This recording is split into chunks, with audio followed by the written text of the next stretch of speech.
Number 10, Swaraj party 1923। असहयोग आंदोलन की समाप्ति के बाद कांग्रेस के सामने यह समस्या थी कि 1919 ईस्वी के एक्ट द्वारा घोषित विधान परिषदों के चुनाव में भाग लेना चाहिए या नहीं, क्योंकि गांधी जी की गिरफ्तारी के बाद देश के राजनीतिक वातावरण में एक निराशा का माहौल छाया था। परिणाम स्वरूप कांग्रेस में एक नई विचारधारा का उदय हुआ, जिसके सूत्रधार C.R. दास और मोतीलाल नेहरू थे। C.R. दास का पूरा नाम चितरंजन दास था।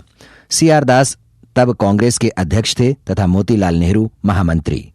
दिसंबर 1922 में गया कांग्रेस अधिवेशन में इन नेताओं द्वारा प्रस्ताव रखा गया कि चुनाव में हिस्सा लेकर विधान परिषदों में पहुंचकर सरकार के साथ असहयोग किया जाए।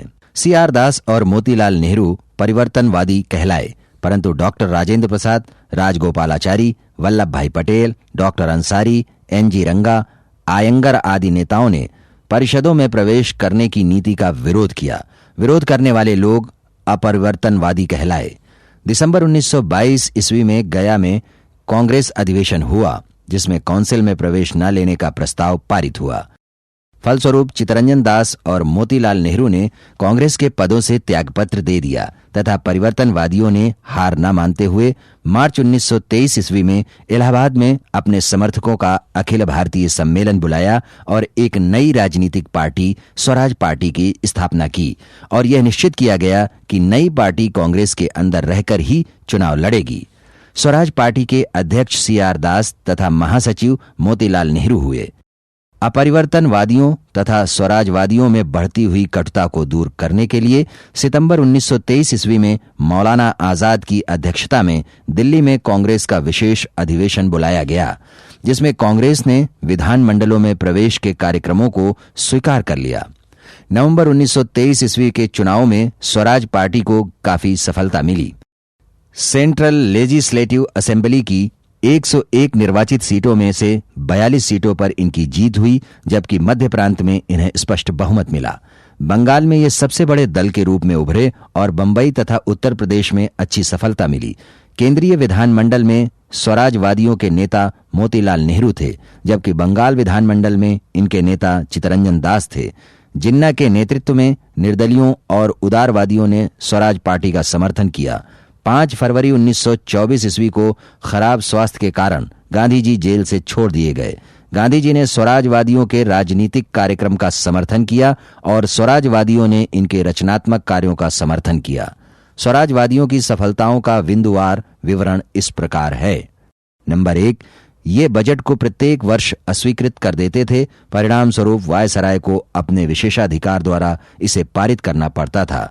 इस माध्यम से उन्होंने नए विधानमंडलों का चरित्र उजागर किया।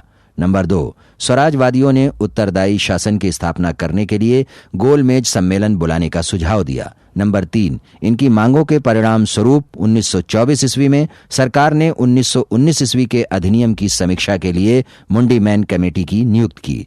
नंबर 4, 1925 ईस्वी में मोतीलाल नेहरू ने स्क्रीन कमेटी की सदस्यता स्वीकार की, जो सेना के तीव्र भारतीयकरण के लिए नियुक्त की गई थी।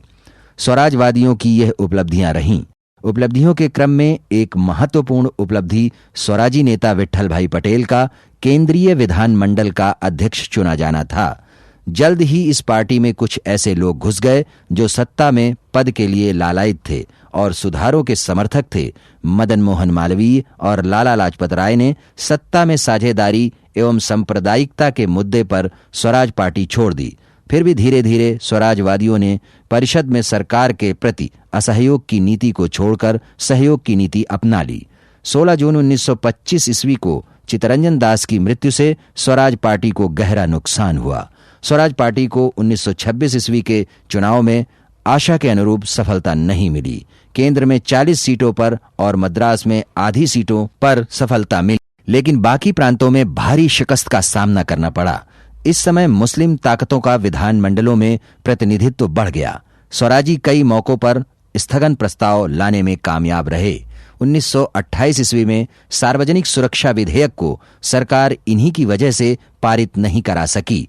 उल्लेखनीय है कि इन्होंने इस विधेयक को भारतीय गुलामी विधेयक नंबर 1 की संज्ञा दी।